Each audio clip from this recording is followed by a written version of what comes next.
This tutorial will demonstrate how to subscribe to the Windows Application Event Log and forward Windows Application Log records to a syslog server.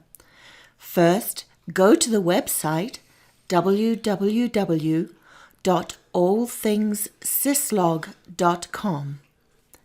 Click Downloads on the menu in the top left corner and it will take you to the Downloads page.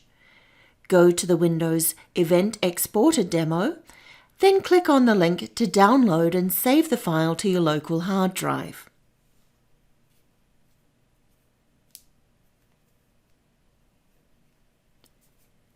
If you do not already have a way to capture the syslog messages, you can download our test syslog server by clicking Utilities on the menu to go to the Utilities page. Go to the test syslog server and click the link to download and save the file to your local hard drive.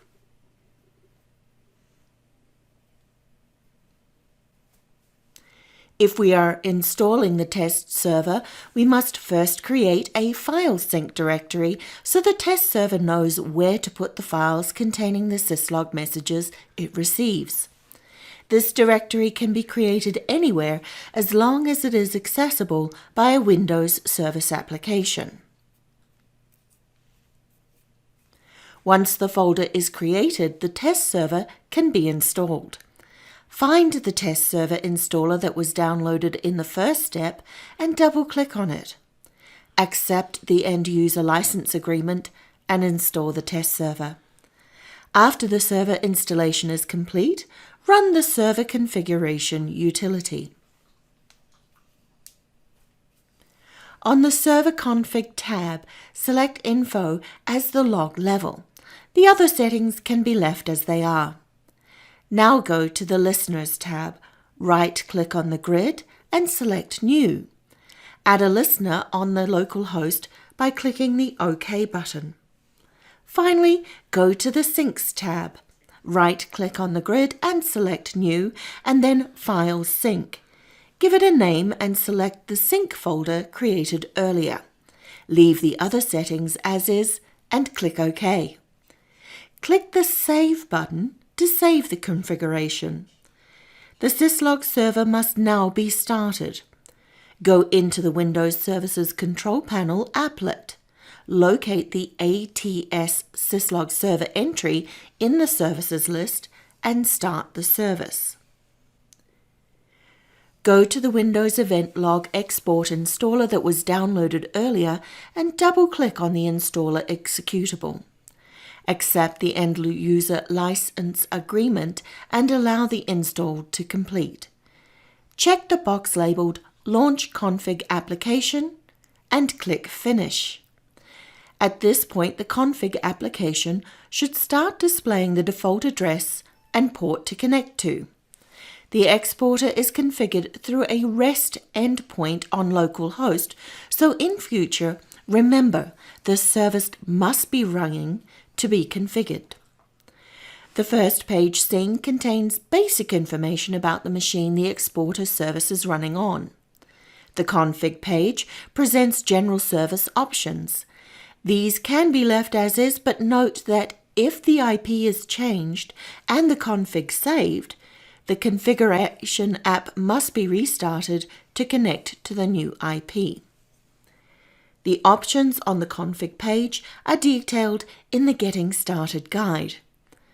The Event Subscribers page shows the Windows event logs that the exporter service is currently reading.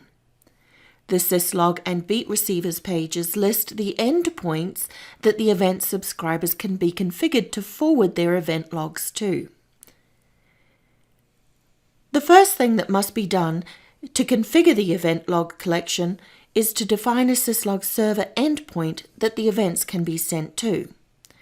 Go to the syslog receiver page.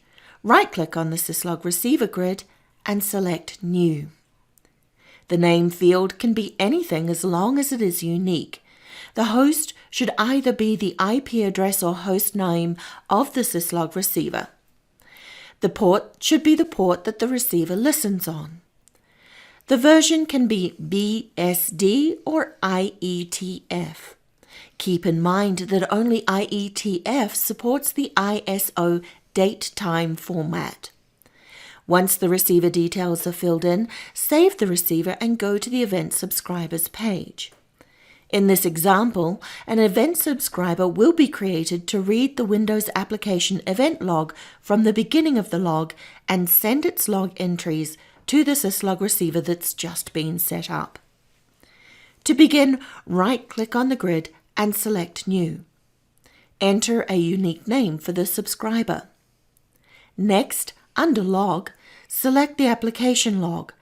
Batch size can be left at 500.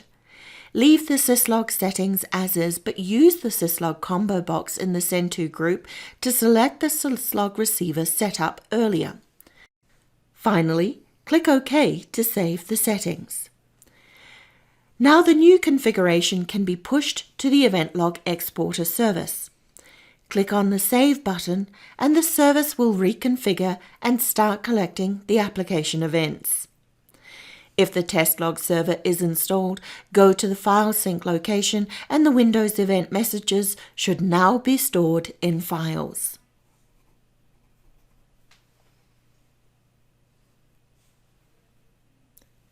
For more information, please consult the Getting Started guide, accessible from the Config application menu.